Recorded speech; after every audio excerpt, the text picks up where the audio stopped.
Friend success એકેડમીમાં આપ સૌનું સ્વાગત છે। આજે આપણે મકાન મિલકતમાં 2017નો સમ સોલ્વ કરીશું। શ્રીમતી ગાયત્રીની માલિકીની મકાન મિલકતોને લગતી નીચે આપેલી વિગતો પરથી આકારણી વર્ષ 2017-18 માટે તેમની મકાન મિલકતોની કરપાત્ર આવકની ગણતરી કરો। એમાં બે આપેલું છે, મકાન નંબર 1 અને મકાન નંબર 2। બધાની વિગતો આપેલી છે।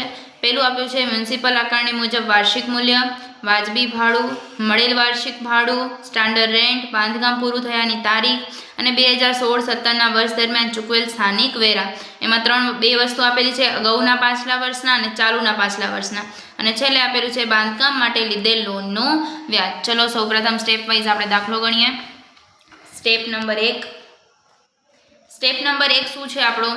તો કે મ્યુનિસિપલ આકારણી મુજબ વાર્ષિક મૂલ્ય અને વાજબી ભાડું આ બંનેમાંથી જે રકમ વધુ હશે તે આવશે।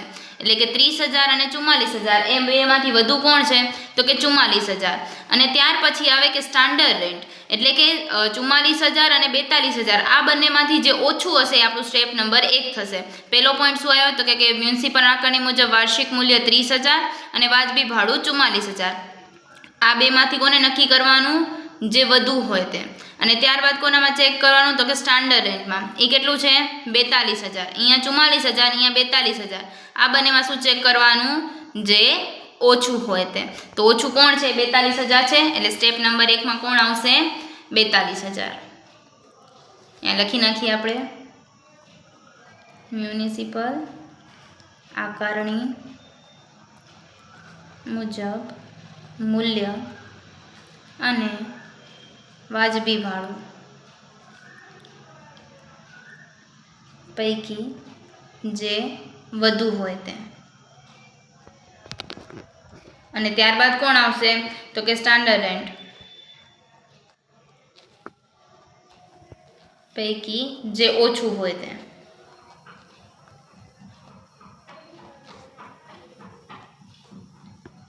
શું આવ્યો? કેટલા આવ્યા? 42,000 આવ્યા। ત્યારબાદ આપણે જોઈએ સ્ટેપ નંબર 2। સ્ટેપ નંબર 2માં શું આવશે? તો કે ખરેખર મળેલ રકમ। કેટલી રકમ તમને મળે છે? અહીં આપણને આપેલી છે મળેલ વાર્ષિક ભાડું। કેટલું આપેલું છે આપણને? 48,000। કેટલું આપેલું છે? 48,000। ત્યારબાદ જોઈએ સ્ટેપ નંબર 3। સ્ટેપ નંબર 3માં શું હોય? તો કે સ્ટેપ નંબર 1 અને સ્ટેપ નંબર 2 પૈકી જે વધુ હશે તે। તો સ્ટેપ નંબર 1માં કોણ આવ્યા હતા? 42,000।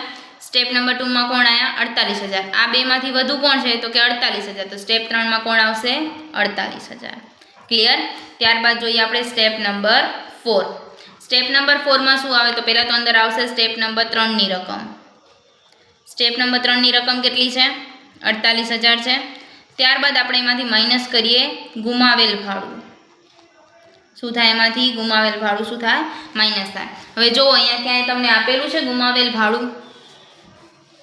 બાંધકામ પૂરું થયાની તારીખ આપેલી છે, સ્ટાન્ડર્ડ રેટ તો થઈ ગયું, મળેલ વાર્ષિક ભાડું થઈ ગયું અને સ્થાનિક વેરા થઈ ગયું। મતલબ ગુમાવેલ ભાડું આપણને અહીં આપેલું નથી। તો શું કરશું આપણે? ડેશ। ત્યારબાદ માઇનસ થાય કરવેરા, જેટલા પણ આપણને આપેલા હશે તે। તો આપણે જોઈએ અહીંયા બે આપેલા છે, એક અગાઉના પાછલા વર્ષના અને એક ચાલુ પાછલા વર્ષના। તો 12,000 અને 6,000 બંને આપેલા છે। 12,000 પ્લસ 6,000 બંને આપેલા છે આપણને, એટલે કેટલા થશે? 18,000। તો 48,000માંથી 18,000 માઇનસ કરીએ એટલે કેટલા આવશે? 30,000। ક્લિયર? આ સ્ટેપ નંબર શું થઈ ગયો? 4 થઈ ગયો। ત્યારબાદ એમાંથી માઇનસ થાય ખાસ કપાતો। શું થાય? માઇનસ ખાસ કપાતો। ખાસ કપાતો કઈ હોય? એક આવે સ્ટાન્ડર્ડ કપાત। સ્ટાન્ડર્ડ કપાત એટલે શું થાય? તો કે જે અહીંયા 30,000 આવ્યા હતા એના કમ્પલસરી 30% જ હશે। કેટલા થશે? 30,000ના 30%, એટલે કેટલા થાય? 9,000। અને બીજું આપણને આપેલું છે બાંધકામ માટે લીધેલ લોનનું વ્યાજ। એ પણ શું થશે આમાં? માઇનસ બાંધકામ લોનનું વ્યાજ। કેટલું આપેલું છે આપણને? 6,000 આપેલું છે, એટલે કે 9,000 અને 6,000 એટલે કેટલા થશે? 15,000। હવે 30,000માંથી 15,000 માઇનસ કરો એટલે કેટલા આવે? 15,000। આને શું કહેવાય? મકાનની કરપાત્ર આવક। ક્લિયર? હવે આપણે જોઈએ મકાન નંબર 2 ઉપર જઈએ। ચલો, મકાન નંબર 2માં સૌથી પ્રથમ સ્ટેપ શું થશે? તો કે મ્યુનિસિપલ આકારણી મુજબ વાર્ષિક મૂલ્ય 60,000 અને વાજબી ભાડું 57,600. આ બેમાં શું ચેક કરવાનું? તો કે જે વધુ હોય તે. તો વધુ કોણ છે? તો કે 60,000. હવે જોઈએ સ્ટાન્ડર્ડ રેટ. સ્ટાન્ડર્ડ રેટ કેટલું આપેલું છે? 54,000. આ બે પૈકી શું જોવાનું? જે ઓછું હોય તો કે 60,000 અને 54,000. આ બે પૈકી ઓછું કોણ છે? તો કે 54,000 છે. એટલે એમાં કેટલા લખશું આપણે? 54,000. ત્યારબાદ જોઈએ સ્ટેપ નંબર 2. તો કે મળેલ વાર્ષિક ભાડું કેટલું આપેલું છે આપણને? આમાં પણ 48,000 જ આપેલું છે, તો ડાયરેક્ટ લખી નાખીએ 48,000. સ્ટેપ નંબર 3 માં આપણો શું રૂલ છે? તો કે આ બે પૈકી જે વધુ હશે તે લખાશે, એટલે કે 54,000 અને 48,000. આ બેમાંથી વધુ કોણ છે? તો કે 54,000. તો કેટલા આવશે અહીં? 54,000. સ્ટેપ નંબર 4 જોઈએ. તો સ્ટેપ નંબર 4 માં શું છે કે સ્ટેપ નંબર 3 ની રકમ, એટલે સ્ટેપ નંબર 3 ની રકમ કેટલી છે? 54,000 છે. ત્યારબાદ જોવાનું હોય છે એમાં ગુમાવેલ ભાડું. ગુમાવેલ ભાડું આપેલું છે કે નથી આપેલું? ચેક કરો. તો કે નથી આપેલું, તો એના ડેશ કરી દઈએ. માઇનસ કરવેરા. કરવેરા આપણને અહીં એક આપેલા છે કે ચાલુ પાછલા વર્ષના કેટલા આપેલા છે? 12,000. તો કે 54,000 માંથી 12,000 માઇનસ કરીએ એટલે કેટલા મળશે? 42,000. ક્લિયર અહીંયા સુધી? હવે આગળ જોઈએ ખાસ કપાતો માઇનસ થાય. એમાં કઈ થાય? પહેલી સ્ટાન્ડર્ડ કપાત.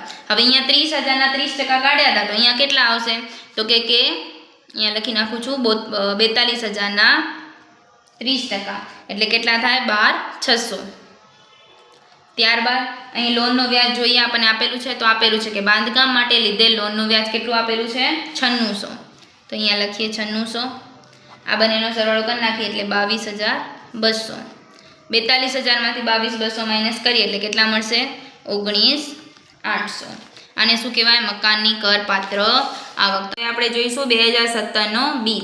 માનસી 3 મકાન ધરાવે છે, જેની માહિતી નીચે મુજબ આપેલી છે. કોણ કોણ છે? તપ, ત્યાગ અને મમતા. ઉપયોગ શેના માટે છે? તો કે રહેઠાણ માટે ભાડે આપેલ છે, અને સ્વવપરાશ છે. આ પણ સ્વવપરાશ છે. એમાં પણ બધી ઇન્ફોર્મેશન આપેલી છે. આપણે લાઈન ટુ લાઈન ચાલુ કરીએ. સૌથી પહેલાં કોનું જોશું? તપનું જોઈએ. તપ માટે સ્ટેપ 1 શું થાય છે આપણો? તો કે મ્યુનિસિપલ આકારણી મુજબનું અને વાજબી ભાડું. આ બેમાંથી શું ચેક કરવાનું? જે વધુ હોય તે.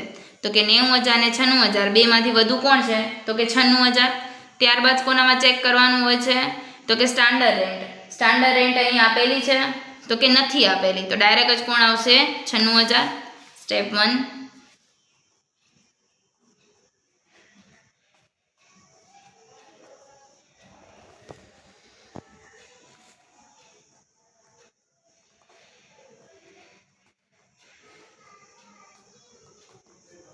કેટલા આવશે? 96,000. ત્યારબાદ જોઈએ સ્ટેપ 2. સ્ટેપ 2 માં શું આવશે? તો કે ખરેખર મળેલ રકમ. ખરેખર કેટલી રકમ મળી છે આપણને? તો અહીં આપેલું છે કે મળવાપાત્ર માસિક ભાડું આપેલું છે, એટલે એક મહિનાના કેટલા આપેલા છે? 10,000. તો આપણે ગણતરી કરીએ. 10,000 ગુણ્યા 12 એટલે કેટલા થશે? 1,20,000. ત્યારબાદ આપણને અહીં કંઈ આપેલી છે ઇન્ફોર્મેશન? તો કે બાંધકામ કે મરામત માટે લીધેલ લોનનું વ્યાજ 4,000 છે, અને બાંધકામ પૂરું થયા તારીખે 1/4/2014 છે. બાંધકામ સમય દરમિયાન ચૂકવેલ વ્યાજ આપેલું છે, અને મકાન મરામત માટે લીધેલ લોનની પરતની ચૂકવણી આપેલી છે. હવે અહીંયા બીજી કાંઈ ઇન્ફોર્મેશન આપેલી નથી. તો આપણને નીચે ફકરામાં આપેલું છે કે ચાલુ વર્ષના 10 માસ ભાડાની રકમ તપ મકાનના ભાડુઆત પાસેથી મળેલ નથી. કેટલી નથી મળેલી? 10 મહિનાની મળેલી નથી. મતલબ કેટલા મહિનાની મળી હશે? તો કે 2 મહિનાની. માઇનસ મળેલ નથી, તો કે 10,000 ગુણ્યા 10 એટલે કેટલા થાય? 1,20,000 માઇનસ 1,00,000 એટલે કેટલા આવશે? 20,000 આપણને મળેલા છે. ત્યારબાદ સ્ટેપ નંબર 3. સ્ટેપ 3 નો રૂલ શું છે? તો કે સ્ટેપ નંબર 1 અને સ્ટેપ નંબર 2 પૈકી જે વધુ હોય. તો કે 96,000 અને 20,000. બેમાંથી વધુ કોણ છે? તો કે 96,000. ત્યારબાદ જોઈએ સ્ટેપ નંબર 4. એમાં કોણ આવશે? તો કે સ્ટેપ નંબર 3 ની રકમ કેટલી આપેલી છે? 96,000. એમાંથી માઇનસ કરશું આપણે ગુમાવેલ. કેટલું છે હવે ગુમાવેલ? ક્યાંથી ખબર પડશે આપણને કે ગુમાવેલ છે કે નહીં? અહીંયા માસિક ભાડું આપેલું છે 10,000. મ્યુનિસિપલ કરવેલા આપેલા છે 18,000. બાંધકામ કે મરામત માટે લીધેલ લોનનું વ્યાજ છે 4000 અને બાંધકામ પૂરું થયાની તારીખ છે 2014. હવે આની અંદર છે કે નહીં એ ક્યાંથી આપણને આઈડિયા આવશે તો કે 10 માસનું અહીંયા ભાડાની રકમ તપ મકાનમાં ભાડુઆત પાસે મળેલ નથી અને તપ મકાનને નાદાર ભાડુઆત તારીખ 28/2/17 રોજ મકાન ખાલી રહેલ છે. ખાલી રહેલ છે એનો મતલબ કે આપણને ભાડુઆત મળેલ નથી. તો કેટલા મહિના માટે ખાલી રહે છે? 28/2 છે અને 31/3 આપણું પૂરું થાય એટલે કેટલા મહિના માટે છે? 1 મહિના માટે છે. હવે 1 મહિનાનું ભાડું કેટલું છે તો કે 10,000. તો 10,000 માઇનસ કરીશું એટલે કેટલા આવશે? 86,000. ત્યારબાદ શું આવશે તો કે મ્યુનિસિપલ કરવેરા આપેલા છે આપણને 18,000 અહીં આપેલા જ છે. તો 18,000 માઇનસ કરીએ એટલે કે 86,000 માઇનસ 18,000 એટલે કેટલા આવશે? 68,000. આને કહેવાય ચોખ્ખું વાર્ષિક મૂલ્ય. ચોખ્ખું વાર્ષિક મૂલ્ય. હવે જે આપણી ખાસ કપાતો છે એ માઇનસ કરીએ. ખાસ કપાતો કઈ કઈ આવે? પહેલી આવે સ્ટાન્ડર્ડ રેન્ટ તો કે 68,000. એના કેટલા ટકા કાઢવાના હોય છે? 30%. એટલે કે 68,000 ના 30% કાઢીએ એટલે કે 20,400. અને બીજું આવે લોનનું વ્યાજ. શું આવશે? લોનનું વ્યાજ. લોનનું વ્યાજ અહીં આપેલું જ છે આપણને. ચૂકવવાનું બાકી કેટલું આપેલું છે? 4,000. કે 20,400 અને 4,000 એટલે કેટલા થશે? 24,400. 68,000 માંથી 24,400 માઇનસ કરીએ એટલે કેટલા આવશે? 43,600. આ શું મળી ગઈ તો કે તપની કરપાત્ર આવક. હવે આપણે જોઈશું ત્યાગ. ત્યાગ એ કોણ છે? સ્વ વપરાશ માટે છે પણ એ 10% એ મ્યુનિસિપલ કરવેરા ચૂકવેલ છે જેમાં 10% બાકી છે મતલબ એણે સ્વ વપરાશ માટે ભાડે આપેલ છે એવી આપણે ધારણા કરી છે. કોનું છે? ત્યાગ માટે ભાડે આપેલ છે તેવી ધારણા. એમાં પણ હવે શરૂઆત કરીએ. Step number 1. સ્ટેપ નંબર 1માં શું થશે તો કે આકારણી વર્ષ અને વાજબી ભાડું આ બે પૈકી જે વધુ હશે તો કે 20,000 અને 26,000 બેમાંથી વધુ કોણ છે તો કે 26,000. અને આપણને સ્ટાન્ડર્ડ રેન્ટ તો આપેલું નથી એટલે એ તો કાંઈ પ્રશ્ન જ નથી. એટલે કેટલો આવશે? સ્ટેપ 1 26,000. ડાયરેક્ટ લખી નાખું છું. Step number 2. સ્ટેપ નંબર 2માં શું આવશે તો કે ખરેખર મળેલ રકમ. ખરેખર કેટલી રકમ મળેલ છે એને અહીંયા ડાયરેક્ટ આપેલી નથી અને સ્વવપરાશ માટેમાં જોઈએ તો ખરેખર મળવાપાત્ર ભાડું જ નથી આપેલું એટલે એ શું થઈ જશે આપણું? ડેશ. એટલે કાંઈ આપેલું નથી. Step number 3. સ્ટેપ નંબર 3નો શું રૂલ છે તો કે સ્ટેપ નંબર 1 અને સ્ટેપ નંબર 2 માંથી જે વધુ હોય તે. તો આ તો 0 છે એટલે કે શું આવશે જવાબ તમારો? 26,000 જ આવશે. ત્યારબાદ જોઈએ સ્ટેપ નંબર 4. એમાં શું આવે તો કે સ્ટેપ નંબર 3ની રકમ કેટલી આપેલી છે? 26,000 માઇનસ શું થશે? ગુમાવેલ ભાડું અને માઇનસ બીજું શું થાય? કરવેરા.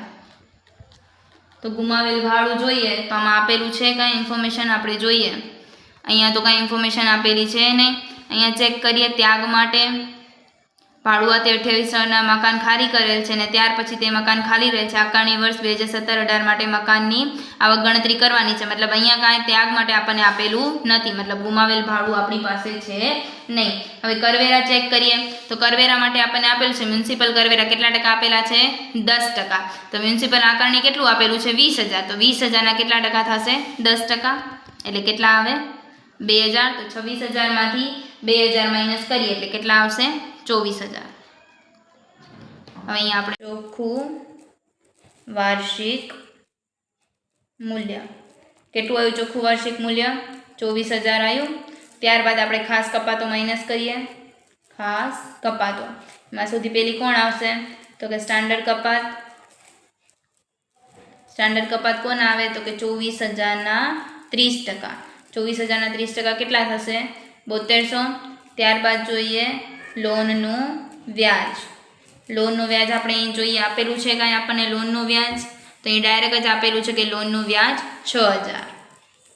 ત્યારબાદ ત્રીજું જોઈએ તો કે બાંધકામનું વ્યાજ. બાંધકામ વ્યાજ. બાંધકામ વ્યાજ કઈ રીતે ચેક કરીએ તો અહીંયા આપણને 10,000 આપેલું છે અને કયા યરનું છે? 2012નું છે. અહીંયા આપણને આપેલું છે 2017 માટે આપેલું છે.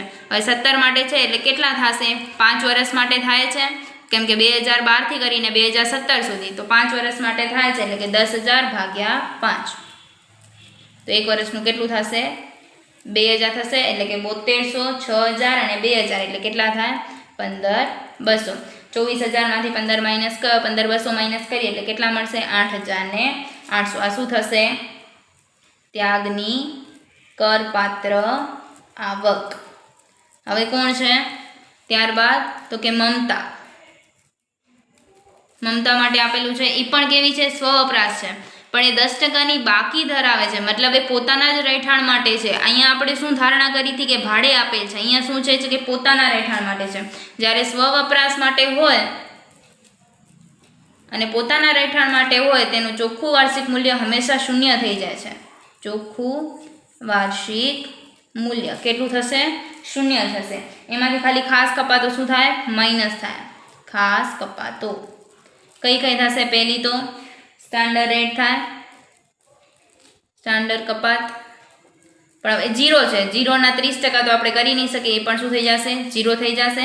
ત્યારબાદ બીજું જોઈએ લોનનું વ્યાજ. લોનનું વ્યાજ અહીંયા આપણને આપેલું જ છે 3000. ત્યારબાદ ત્રીજું આવશે બાંધકામનું વ્યાજ.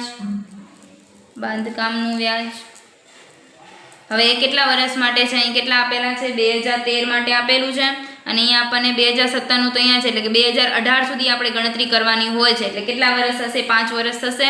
અને કેટલું એનું છે? 12,000 છે, એટલે કે 12,000 ભાગ્યા 5 એટલે કેટલા થશે? 2400.